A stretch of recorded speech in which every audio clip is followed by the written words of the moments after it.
All right, here's what we're going to cover today.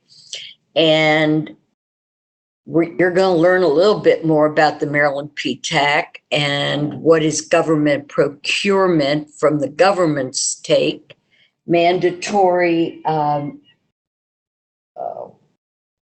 registrations, socioeconomic programs, regulations, market research, marketing and outreach, and responding to a solicitation. That's a pretty hefty group of items. This will be an overview. And if you have questions, again, please feel free to ask. As Yasmin had indicated, our mission is to increase contracting activity between small businesses, prime government contractors, and the local, state, and federal governments.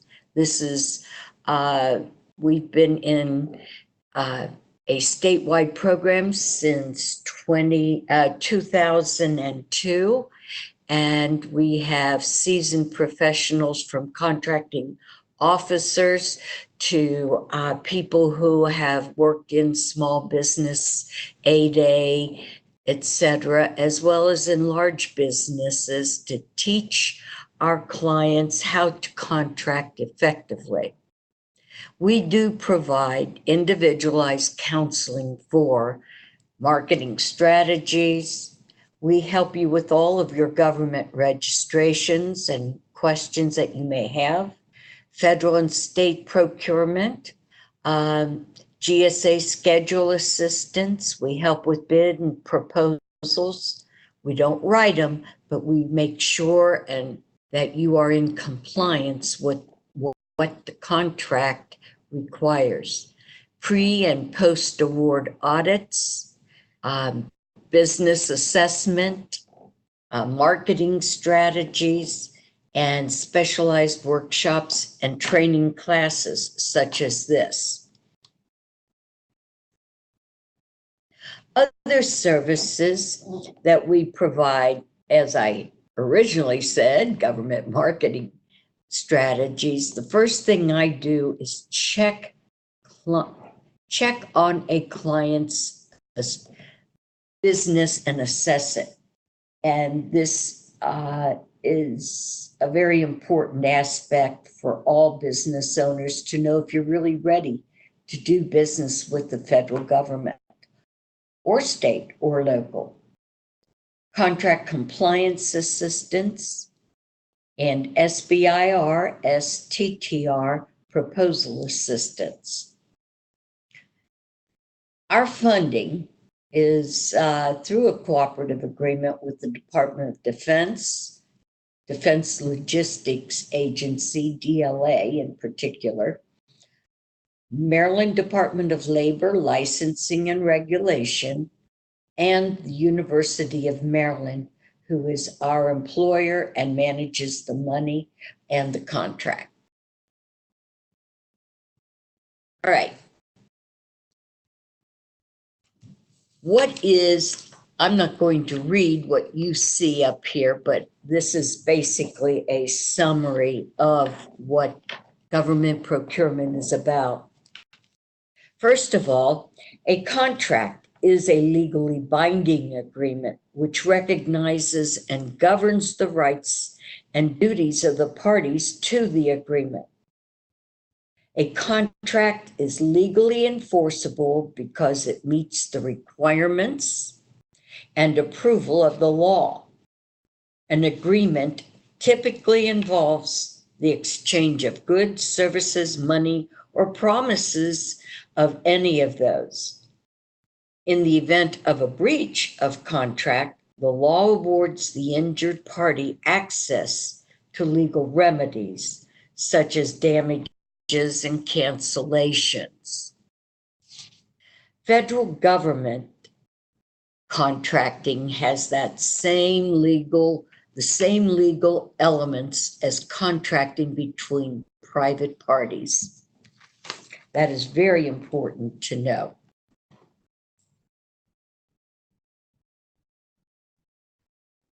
Federal government contracting, specifically the regulatory authority, is required for the government's agent to enter into the contract, and that agent's bargaining authority is strictly controlled by statutes and regulations reflecting national policy choices and prudential limitations on the right of federal employees to obligate federal funds.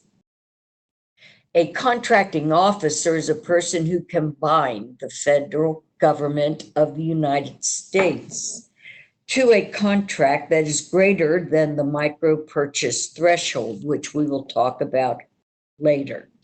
This is limited to the scope of authority delegated to the contracting officer by the head of the agency.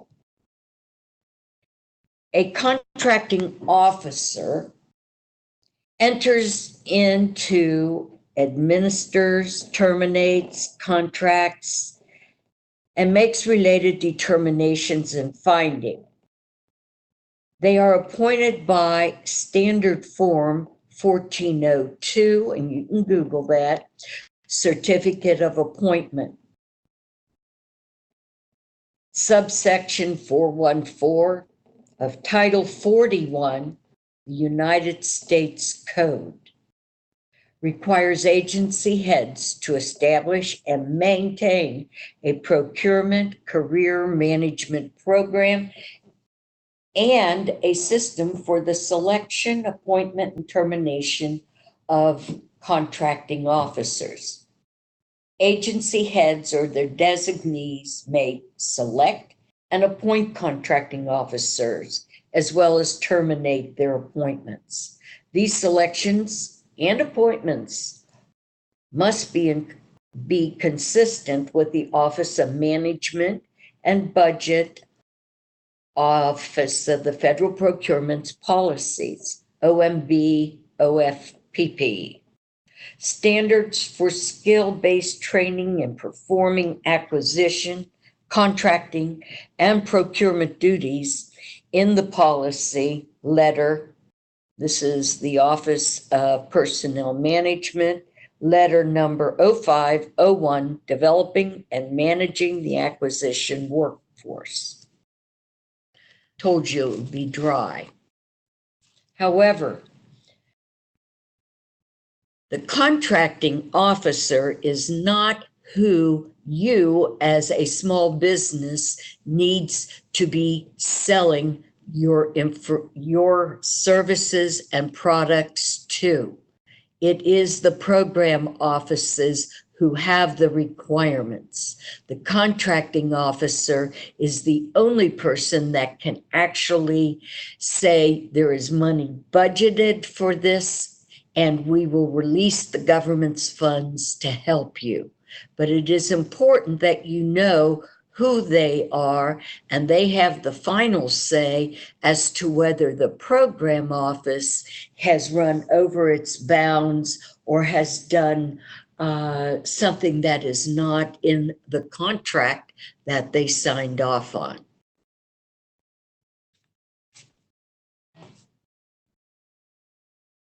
Technical people or the customer, and I call them the program office, the director of the programs that are having the need for the service. They identify and write up a scope of work or a statement of work. In other words, what is it they need in order to complete their mission as a program office, whatever it might be, from building an airplane to managing contract information. This is what they do.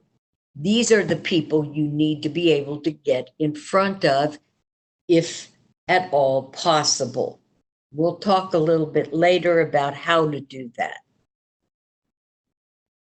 The buyer or the contracting officer, they conduct market research, to find available sources of supplies and services. They go to SAM and search by NAICS codes, and we'll talk about that also a little bit later. They decide whether it is going to be sole source. Well, the program office will assist them with a list of sole source, the reasons why their requirement is going to be a set aside or a sole source. GSA schedules. Is this a service that can readily be purchased off of a GSA schedule and not have to go through a formal procurement process, such as an RFP or similar type of activity? They determine what NAICS codes are going to be assigned to the statement of work. They issue the solicitation. They determine whether it's going to be an IDIQ, indefinite delivery, indefinite quantity, or a blanket purchase agreement, etc. They're going to also evaluate the bid proposal with the technical group or the program people. They're going to negotiate, if applicable, the award contract. They're going to notify unsuccessful offers and provide post-award information. They'll debrief offers and contract kickoff.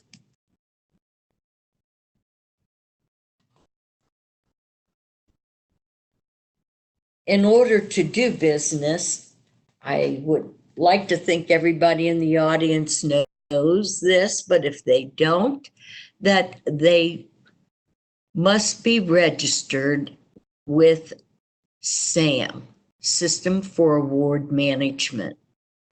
In order to do that, you need to go to Dun & Bradstreet and obtain the unique commercial ID code for your business. A CAGE code is a unique federal identification code for your business, which is assigned by DLA.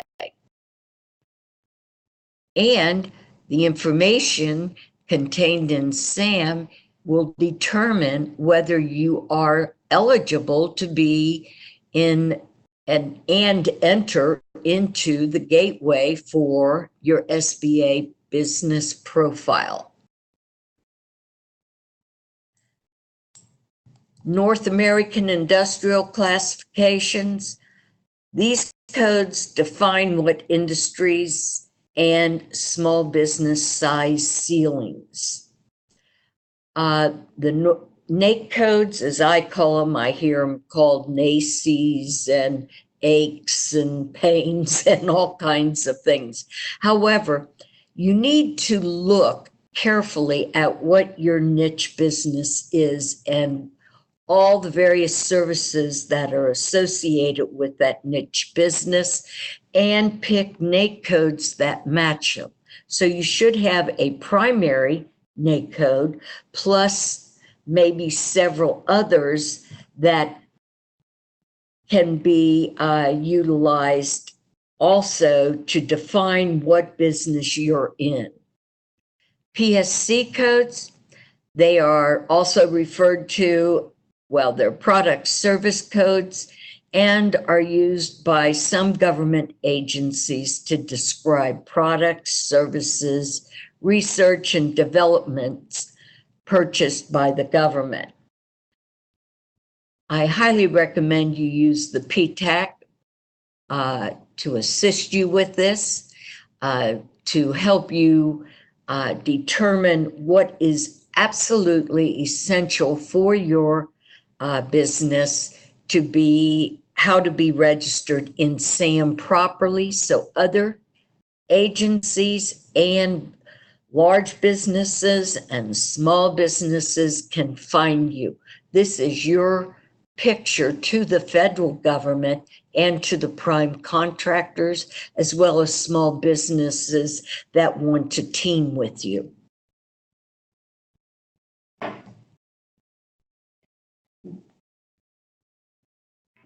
For those of you who do not know about this, there are socioeconomic programs that help level the playing field, so to speak. The government limits competition for certain contracts to small businesses. They are called small business set-asides, and they help small businesses compete for and win federal contracts. There are two kinds of set-aside contracts: competitive set-asides and sole source set-asides. Competitive set-asides are where at least two small businesses could perform the work to provide the products or services being purchased.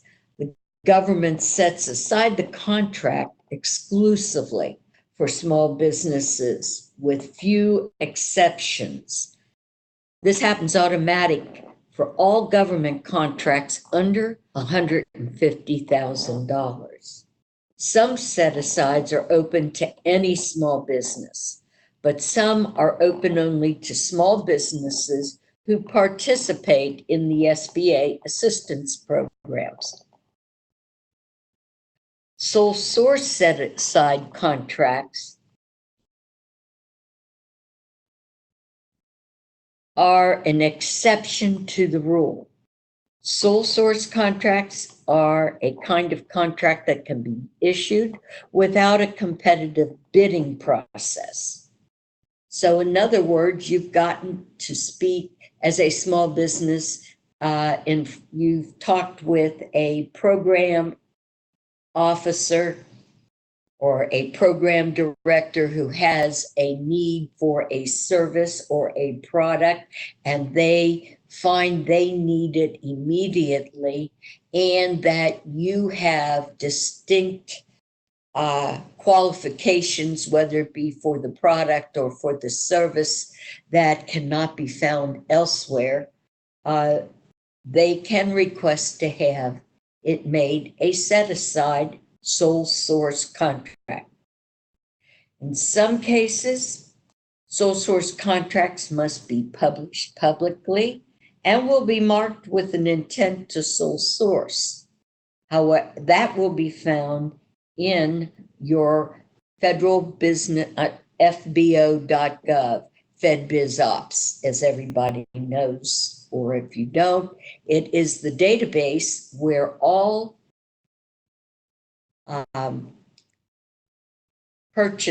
potential projects are announced if they are $25,000 or more. Some set-asides are for small business, such as the socioeconomic programs that I have listed here. You can bid on these set-aside contracts by participating in the SBA's contracting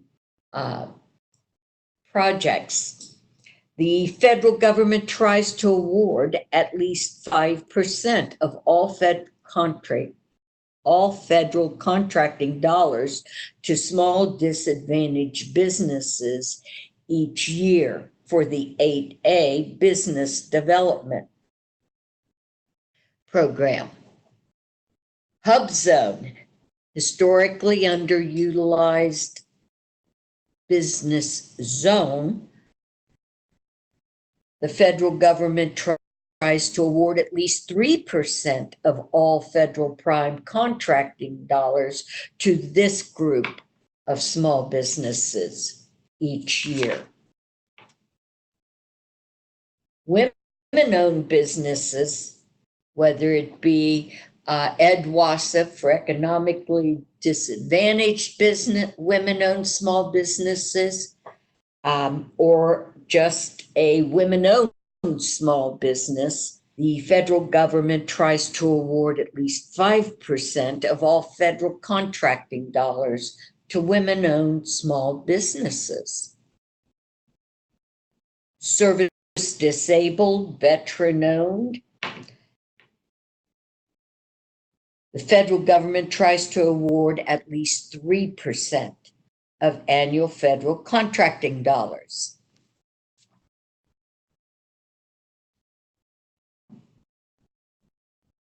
In order to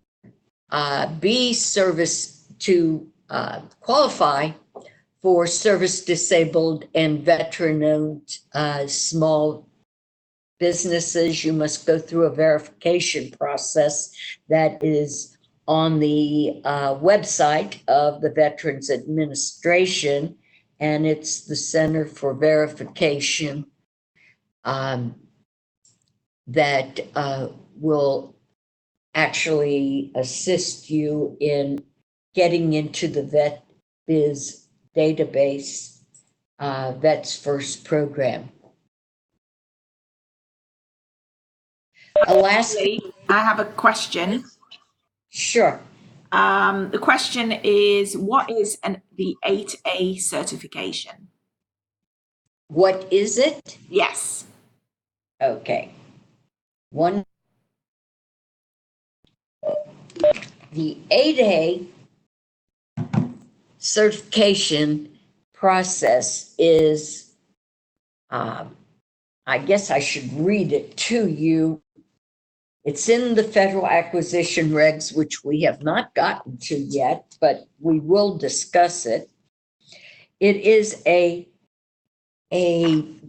program by the Small Business Administration, and you become certified by, let's see here if I can get 8A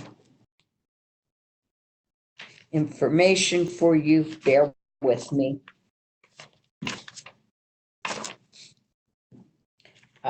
Let's see here.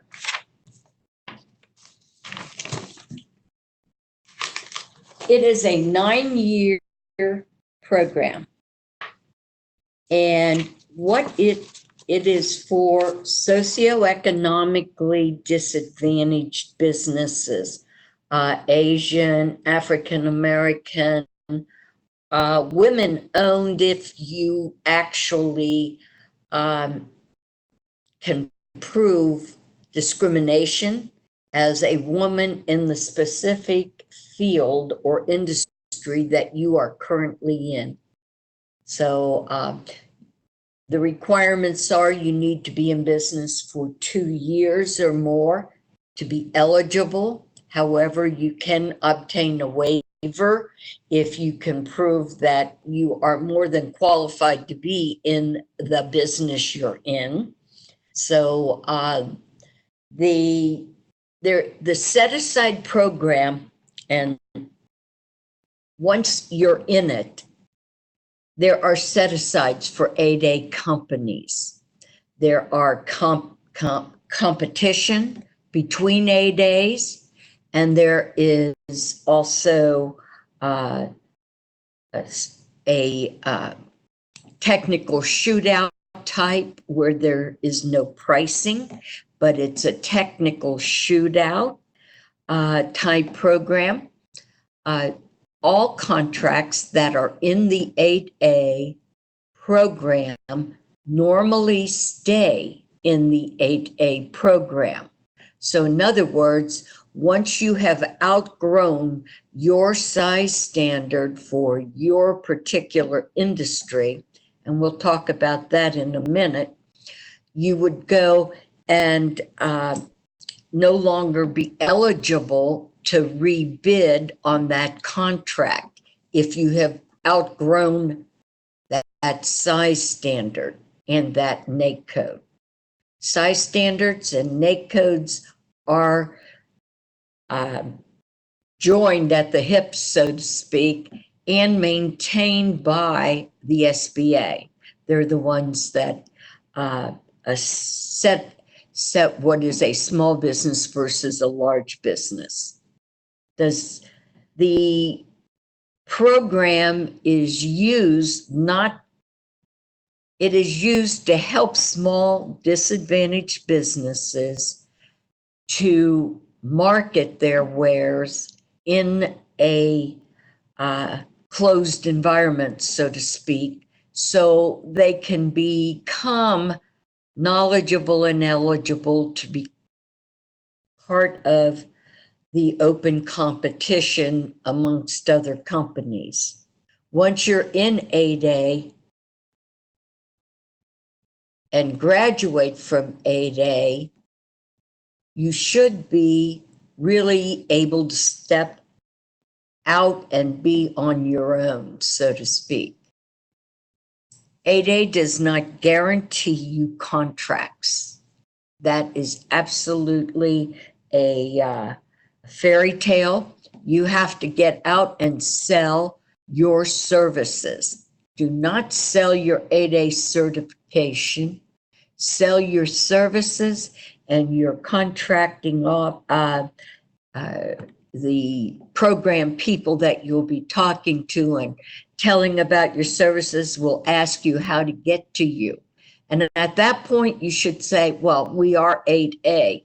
You could set it in the 8A program. And a lot of times they do exactly that.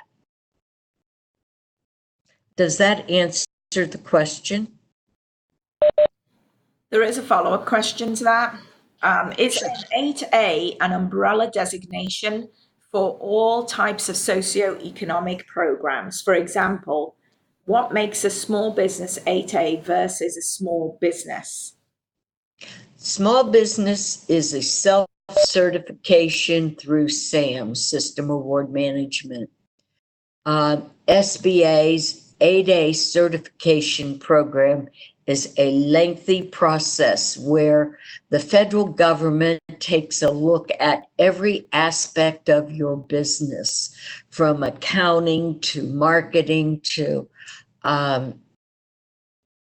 your taxes. They determine if you are a socioeconomically disadvantaged. Small business can include all categories, and it is a general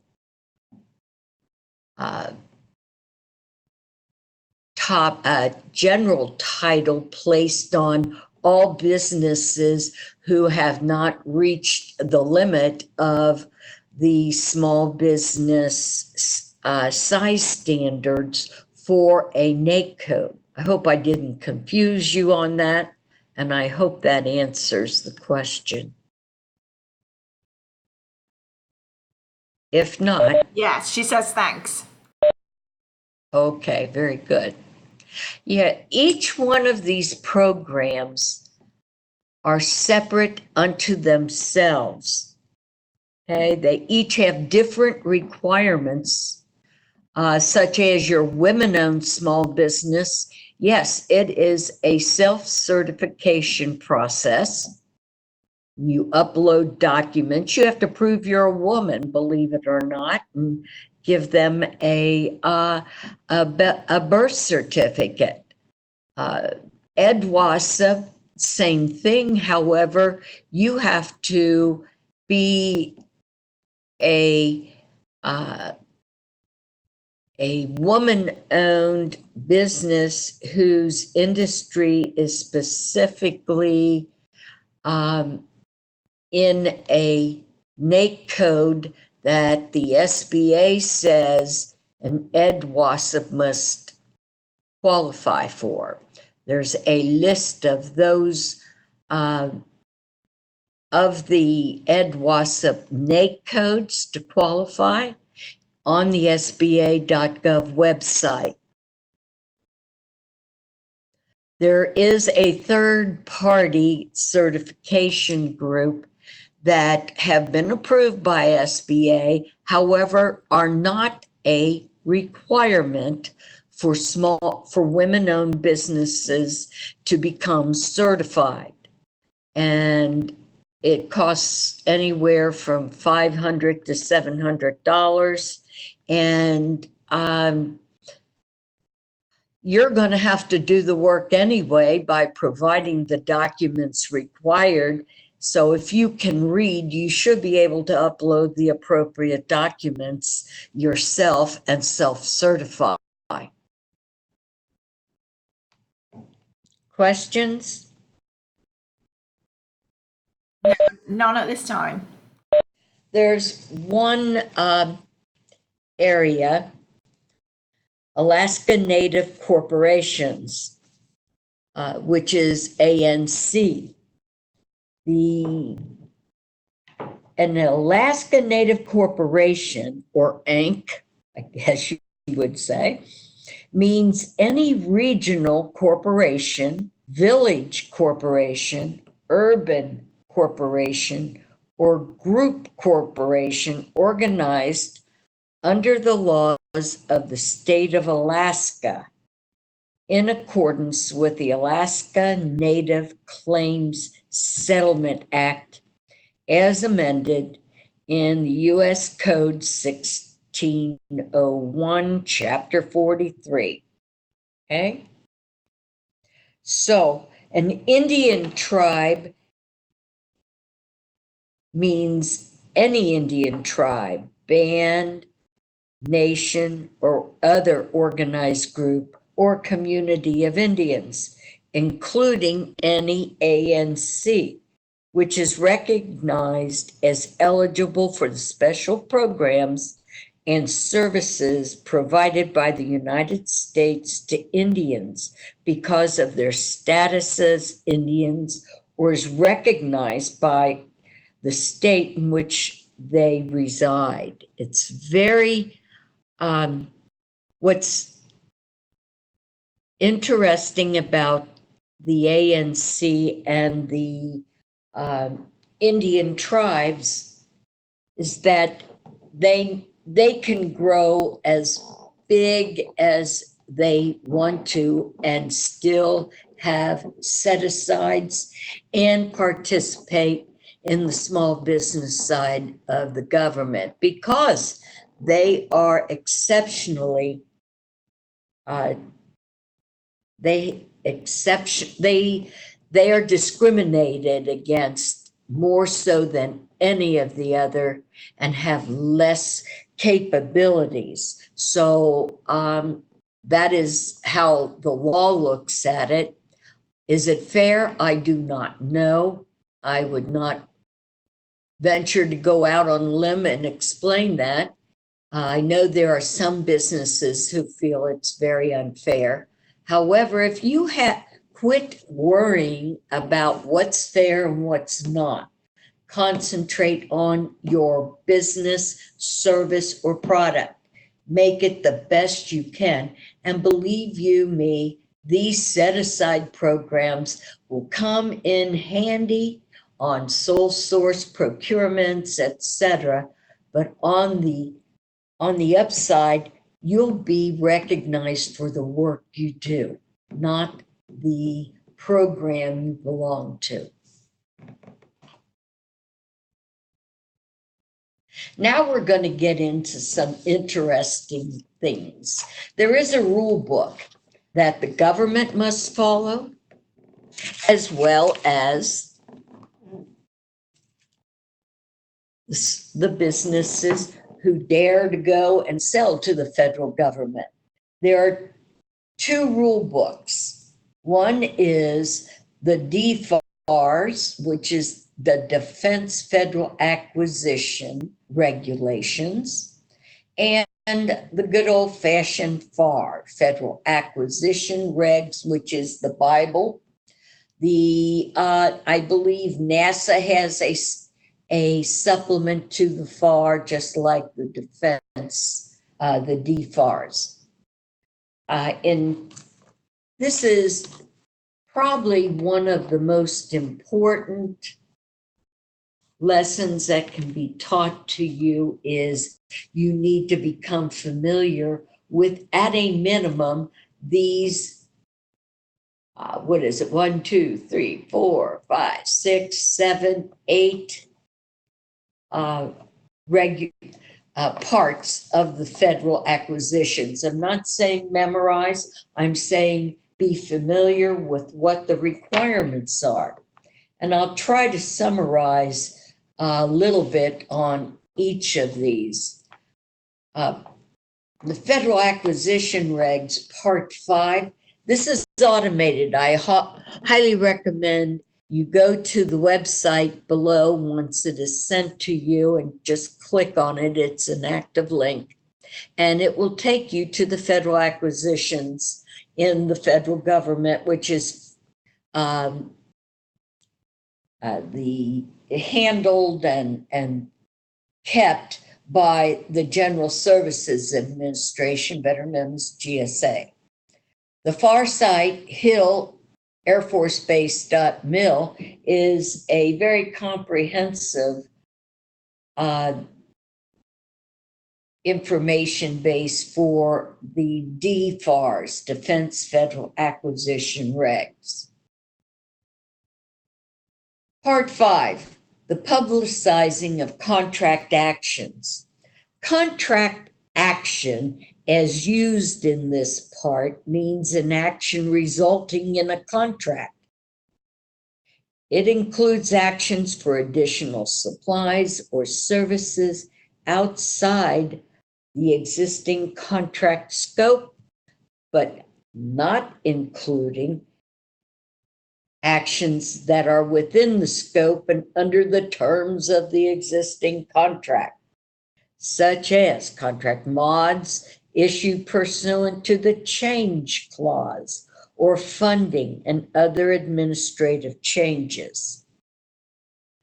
Contracting officers must publicize contract actions in order to increase competition, broaden industry participation, and assist, this is what I find interesting, assist small business concerns, veteran-owned small businesses, service-disabled small businesses, hub zones, small disadvantaged business concerns, women-owned concerns in obtaining contracts and subcontracts.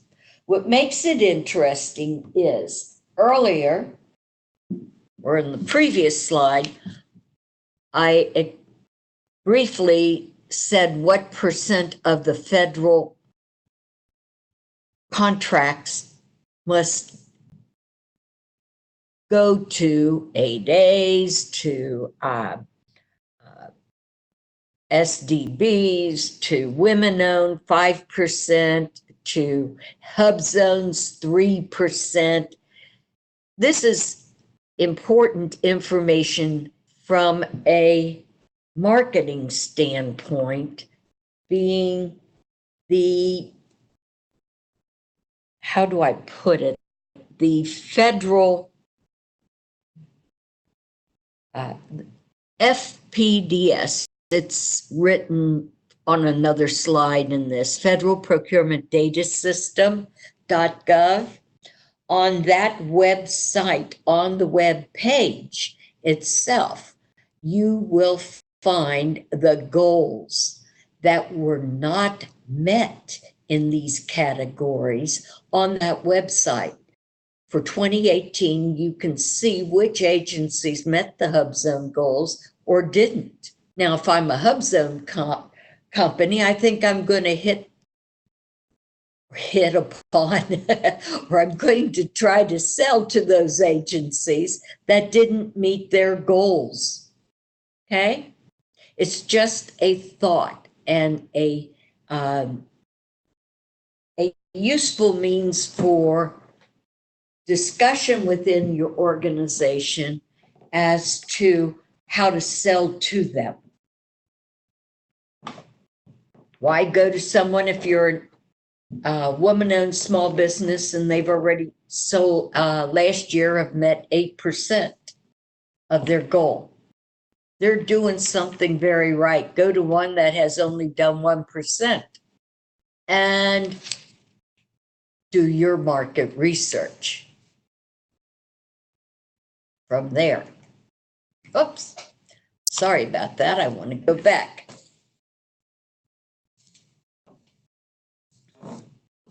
Okay. Competition requirements under Part 6.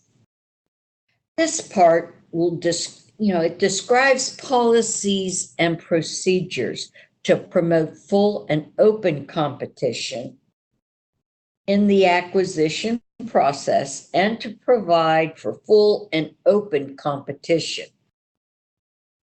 Full and open competition after exclusion of sources other than full and open. This part does not deal with the results of competition. In other words, adequate price competition that are addressed in other parts, such as Part 15, which we'll get to. Contracts awarded using the simplified acquisition procedures for requirements pertaining to sole source acquisitions. Contracts being awarded using contracting procedures other than addressed. I could go on and on and on. This part also describes how to develop acquisition plans for the government, determining whether to use commercial or government resources, and decide whether it is more economical to utilize leased equipment rather than purchase it, and determining whether functions are inherently governmental.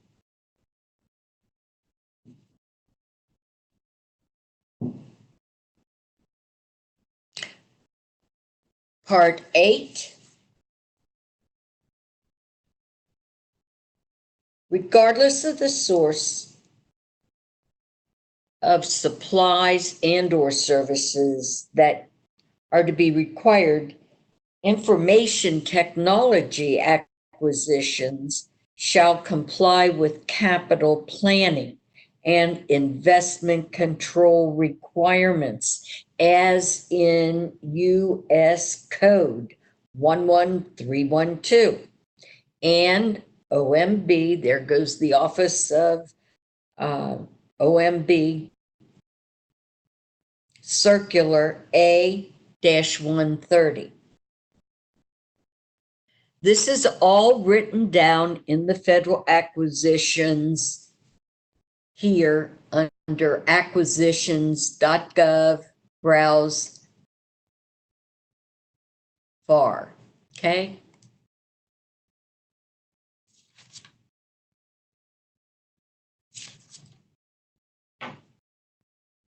Acquisition of commercial items. I did it again. Sorry about that.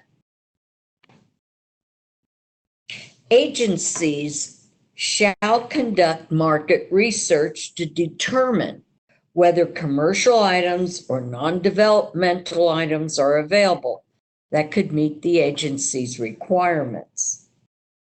They also have to acquire commercial items when they are available to meet the needs of the agency, and they are also required, the agency shall require prime contractors and subcontractors at all tiers. What does that mean? That means subcontractors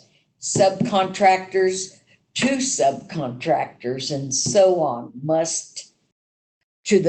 they must incorporate the maximum extent practicable commercial items or non-developmental items as components supplied to the agency.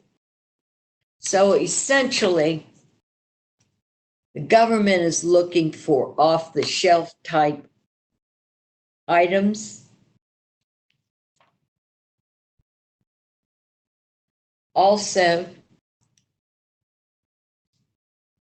This is where the federal supply schedules come in also. And I highly recommend you read each and every one of these sections, because as it applies to you, if you need assistance, we at the PTAC are here to assist you with that. Part 13, Simplified Acquisition Procedures. I guess everybody has heard of SAP, S-A-P. That's what it means, Simplified Acquisition Procedures. And then, of course, you have Simplified Acquisition Threshold, SAT. They have increased the thresholds from 150,000 to 250,000 for the SAP, Simplified Acquisition Procedures, and the micro purchase threshold, which was 3,500, has now been increased to 10,000, which I think is great, and it's about time, which allows and helps small businesses have more requirements to bid upon. Any questions? This OMB issue. I just wanted to remind everybody that you are free and welcome to ask questions by typing in question or chat box, and then Mary Lee can get to them. Well, it's like I said, this stuff is dry, but it is so important that you really need to go online to that website and check out each of these areas. Because once you sign a contract with the federal government, the clauses are referenced in your RFP or whatever type of contract you're bidding on. Those clauses mean they must apply to how you do your service or supply your commodity to the government. If you aren't understanding what they say is, section part 5, blah, blah, blah, whatever, contract clause 200.317, whatever. If you're not familiar with it and you do not follow it, and you are determined to be not in compliance, you can lose your contract. When you sign up in SAM, you do the representations and certifications. Those reps and certs are all taken from the FAR. And they're referenced. You can go right to the FAR and see what they require of you. If you're not following OSHA standards, shame on you, because you can lose your contract, and so can your subcontractors if they aren't following OSHA standards. And that means all tiers. Tier 1, which is your sub to the prime directly, and they may have 2 more levels of subcontractors reporting to them. That is, and who's held responsible overall? The prime.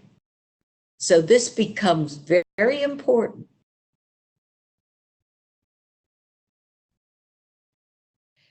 The OMB issued I don't know, changes to the thresholds are required by the 28 National Defense Authorization Act, better known as ND as in Defense Authorization Act, NDAA.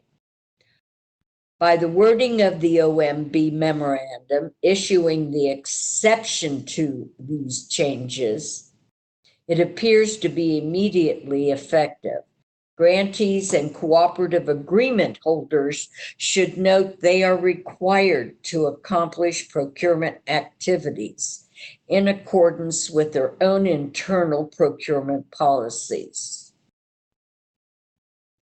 So you may, grantees that are not required to raise the threshold in their policies, if they do not wish to, could raise their thresholds for certain types of procurement activities and not others. So in other words, there is pushback from the Defense Department and some other agencies saying, hey, we're not going to increase these thresholds because that interferes with XYZ in our acquisition chain.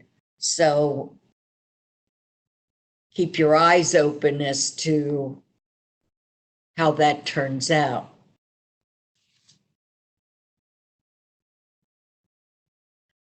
Part 15.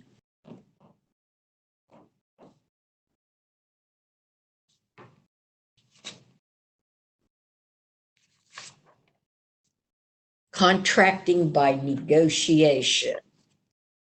Usually,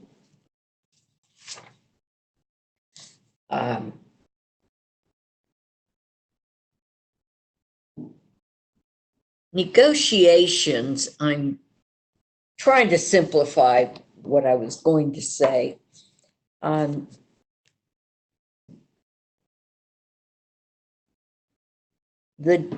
definitions that you need to be aware of when in this part are deficiencies. What is a deficiency in the federal government? It is a material failure of a proposal to meet a government requirement or a combination of significant weaknesses. That is covered in this particular part of the FAR. Proposal modification is a change made to a proposal before the solicitation closing date and time, or made in response to an amendment, or made to correct a mistake at any time before. Proposal modifications are known as amendments, essentially.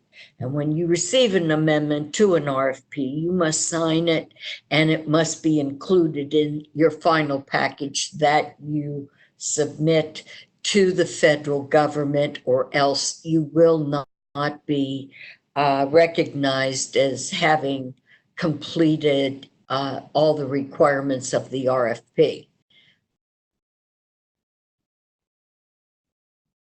Weakness means a flaw in the proposal that increases the risk of unsuccessful contract performance. So in other words, when you write your response to a statement of work, if you haven't shown them how you plan to do the work, not how, and you didn't reverberate what they put into the statement of work as what is required, you can be deemed weak. That'll kick you out, okay, of the running in your proposal. Deficiency, you'll receive a letter from the contracting office saying this is why you were not, because it was deficient, or you didn't include all your proposal modifications, or you have your response to how you're going to do the work and the level of effort that you proposed it's weak. It doesn't meet our requirements. Okay. Now, types of negotiated contracts or acquisitions. Sole source acquisitions is one. When contracting in a sole source environment, the request for proposals should be tailored to remove unnecessary information, requirements, evaluation criteria, and voluminous proposal prep. Okay? In other words, you're not going to get an RFP as a sole source. You're going to have something straight to the point that you can either provide or not provide. Competitive acquisitions. When contracting in a competitive environment, the procedures of this part are intended to minimize the complexity of that solicitation. The evaluation and the source selection decision, while maintaining a process designed to foster an impartial and comprehensive evaluation of offers proposals, leading to a selection representing the best value to the government. In other words, you're going to have a full-blown proposal required, RFP, request for proposal, and it'll be based on sections A through M, and you must be in compliance with all of those sections, as we'll get into in another slide yet.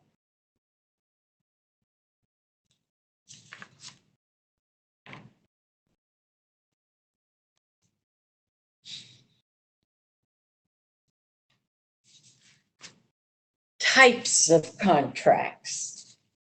That is always a fun discussion. What are the types of contracts?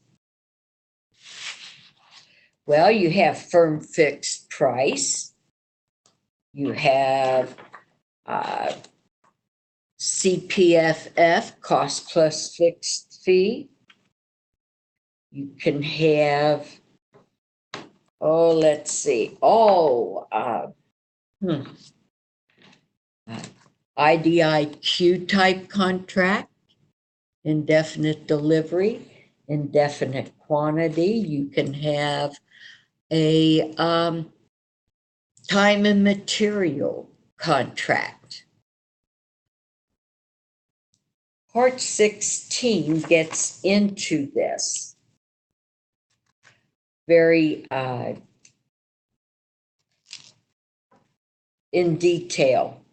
For instance, an indefinite delivery, indefinite quantity contract provides indefinite quantity within stated limits of supplies or services. This is where the government doesn't really know how much they want, what they want to buy, but they don't want to have an RFP to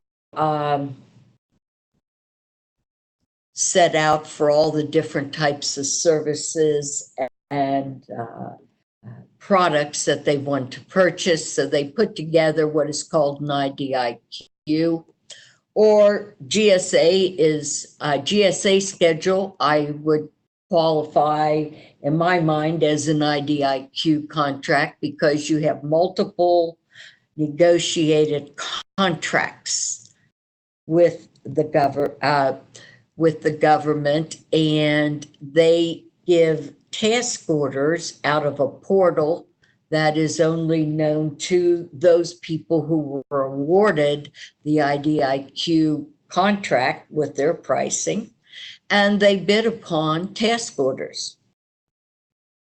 So that you see quite a few. Seaport E down in St. Mary's County. That is an IDIQ that the Navy put out for bid versus buying information technology services and products on the GSA.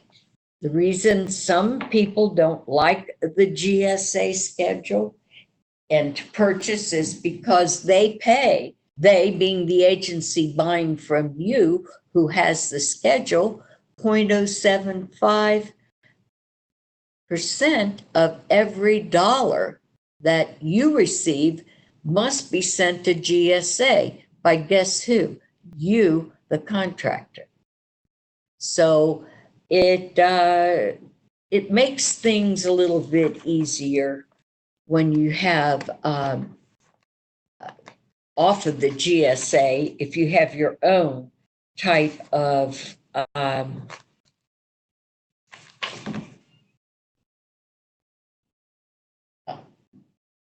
if you have your own type, excuse me, my phone went off and I thought I had it turned off. Excuse me, Barry. Anyhow, types of contracts you really need to get to know and understand. We have, as the PTAC, we have proposal writing workshops that I highly recommend you look at attending, and they get in not only on proposals, but how to prepare an effective pricing proposal. Part 19, that is everything you need to know about small business programs, the qualifications, and so forth. We went over some of those programs today, and I can't stress enough these parts that you go and take a look at and understand.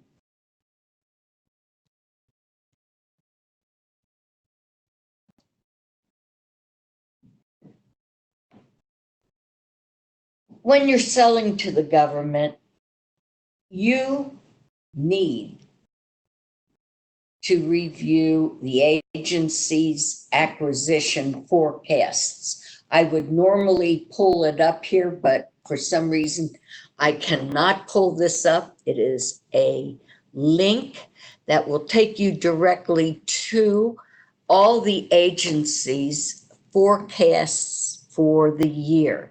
As you know, their fiscal year is ending September 30th. You need to go online, see what is it? It's August. It's almost too late. However, I would take a look at the forecasts and see exactly what's coming up in each quarter that has been budgeted for, what are the NAIC codes, and which agencies you're going to actually target to sell your services. Remember, we talked about the Federal Procurement Data System, which is fpds.gov, and there resides what the goaling report is for all of the agencies in the federal government. In other words, who met their goals and who didn't. Also, you can go in to a quick data search and find out all of the acquisitions that have been awarded to your competitor. Just give them the name. Or you can use this database to find out who is buying off of your NAIC codes. It is every federal transaction that is not classified with the federal government resides at fpds.gov.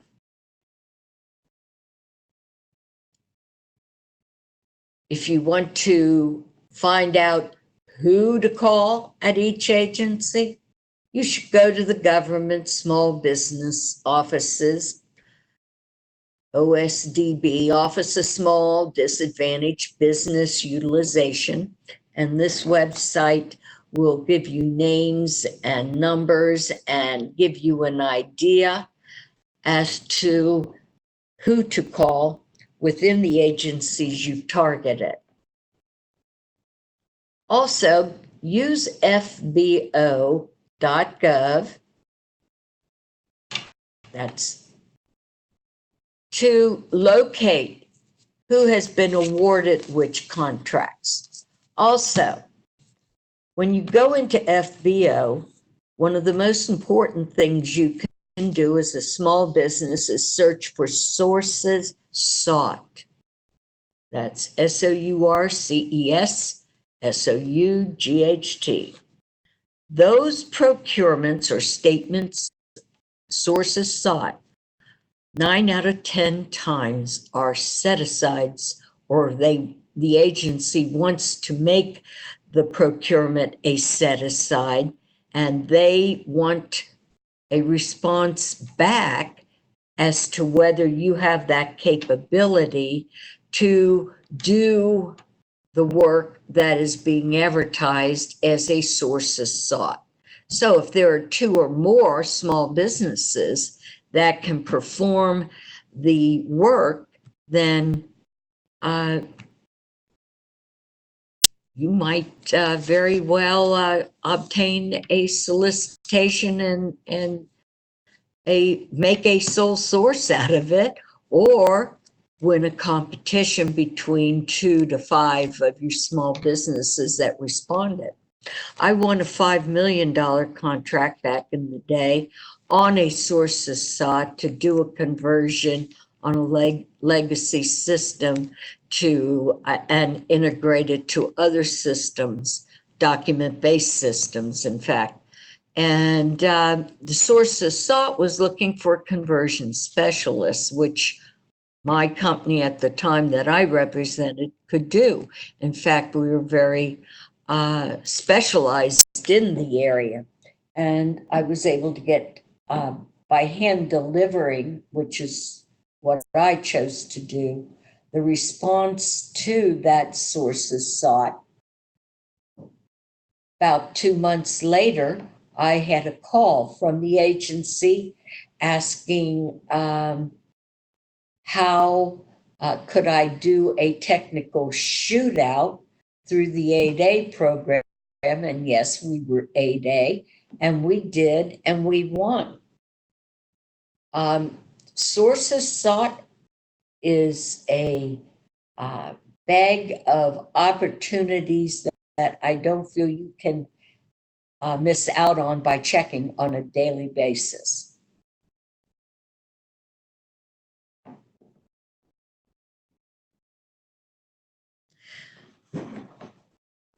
There's a workshop that is given, I'm not sure when the next one is, how to tear apart a RFP.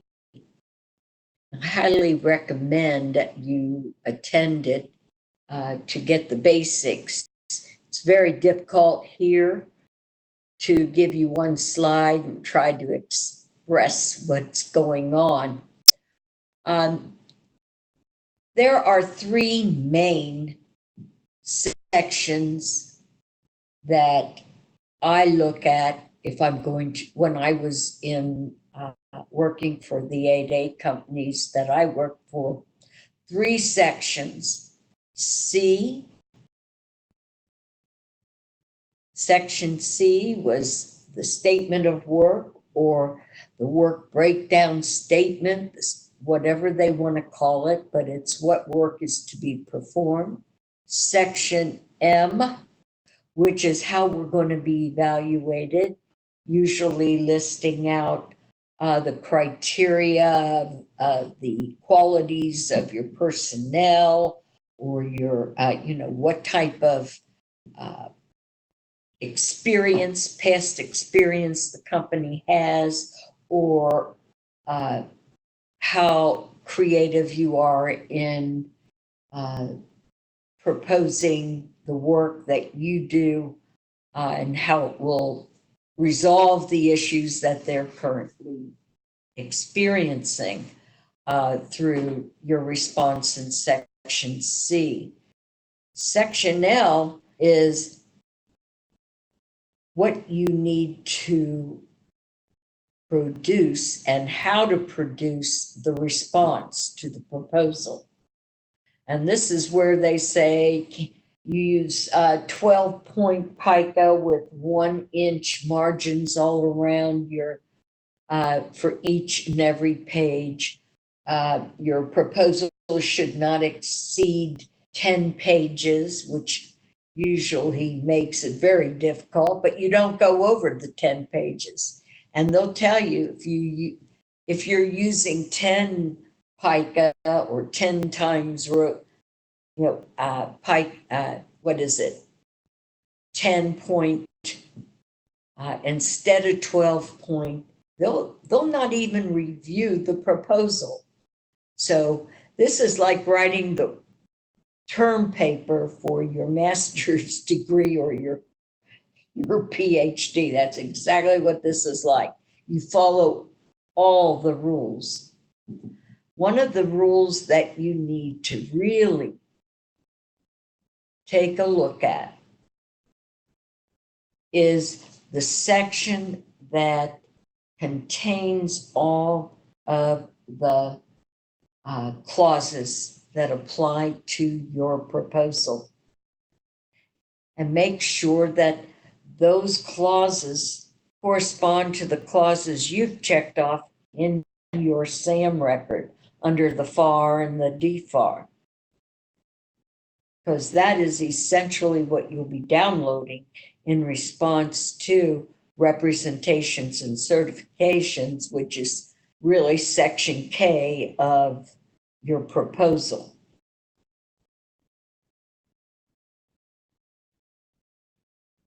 You need to attend a bidders conference if there is one. Please do that. It gets your face in front of the people that are the technical people as well as the contracting people that you will be dealing with when you win. You notice I said when you win, because you will win. Don't say if you win, because that's negative. Your proposal response must be positive, and it must not reverberate what the proposal requirements are. It should be written in first person as if you're already doing the work. Should be able to picture every step. Anyhow, you should attend the bidders conference, and I'll tell you, if you don't, you miss out. You miss out on meeting who is looking at bidding this contract, real live questions and answers if they haven't had to be submitted up front prior to this bidders conference. Also, you get to meet prime contractors. Maybe you just want to sub. This is a way to be part and learn who's who there at that agency or in that program, and to see if this is really a good fit for you to bid upon. Questions? Is everybody asleep? No, they're still on there, but no more questions yet. Okay.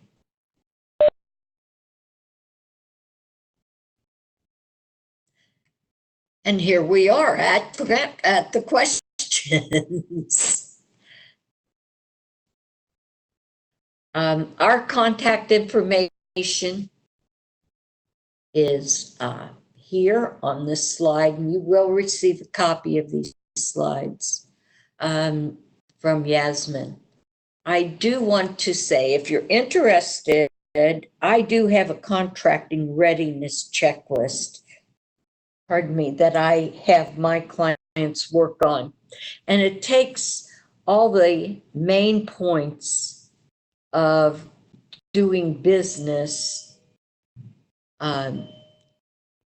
it takes all the points of doing business with the federal government, from the FAR to what you need to have in place before you start bidding as a prime contractor. As a small business, I recommend you look to become a subcontractor first, or look at small purchases. So, with all of that, I hope I was of help to you today. And as you can see, there is so much information to be provided that 2 hours doesn't really, or an hour and 15 doesn't really have much more than an overview. I would highly recommend you go to the links in the in the presentation and become familiar. If you're not a client, become one, and we look forward to working with you to grow your business. Thank you. Oh, one more question. One question came through. Aha, I knew if I talked. Oh no, this question isn't for you. I guess this one is for me. Can PTAC do a webinar for people who are small businesses but want to do subcontracting? How do we locate contractors to subcontract to? How do we meet them and work with them? We don't have a presentation on that, do we? No, but I'll tell you how to meet them is you go to the industry days. That all you do is go to FBO and key in keyword industry day, and all the potential industry days that are going to happen will appear, and you'll have a list.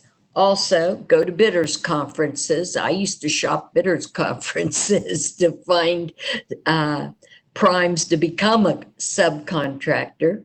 Okay. I also recommend that those are the two main ways. The other way is to look at an RFP that you know you can't do, but there is a portion that you can do. Write up your response for the paragraphs you can perform in, and go to the bidders conference and give it to each of the primes that are going to be or not. Okay, but that is one way of getting information to someone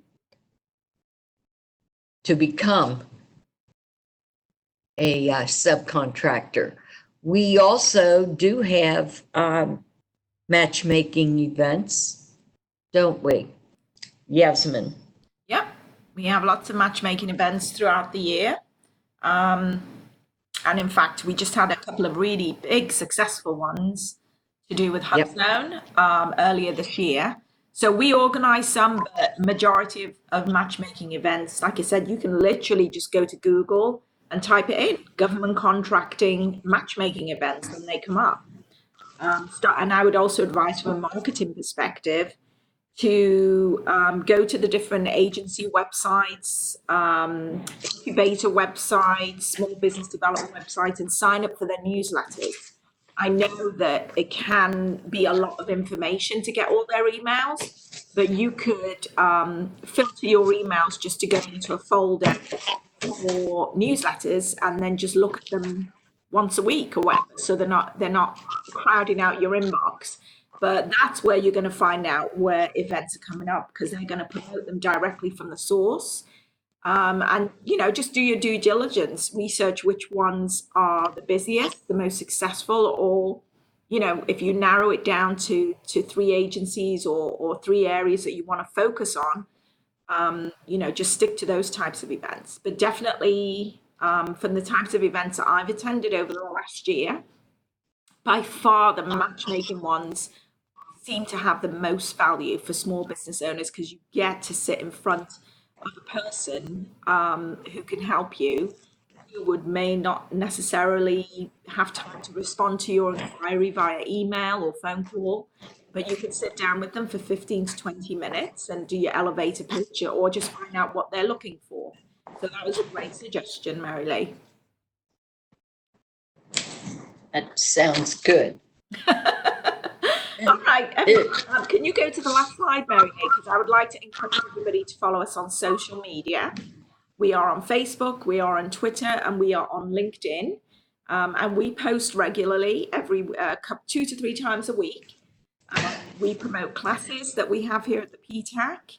We promote links to government contracting news, breaking news and articles. And we also repost some great content from some of our partners as well. So we keep you informed. I hope that you can follow us. Can you go to the next slide, Mary Lee? I have one last piece of information in regard to subcontracting. Go to the SBA.gov website and search on subnet.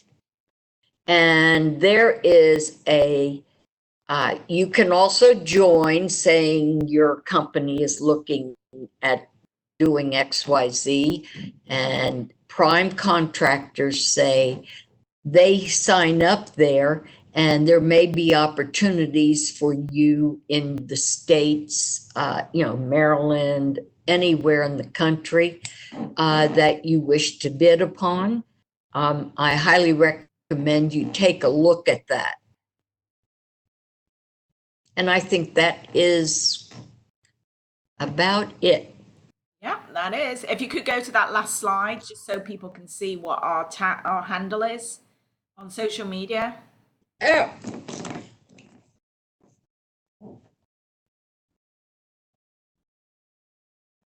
Yep, there you go. Super easy. Just type in MD PTAC or Maryland PTAC, and you'll see us on there. So thank you, everybody, and we encourage you to become clients if you are not already. As you can see, this is a wealth of information that Mary Lee has touched on. So imagine how much more you could get if you sit down one-on-one with one of our counselors. So thanks, Mary Lee, and thanks everybody for joining us today. Yes, thank you very much.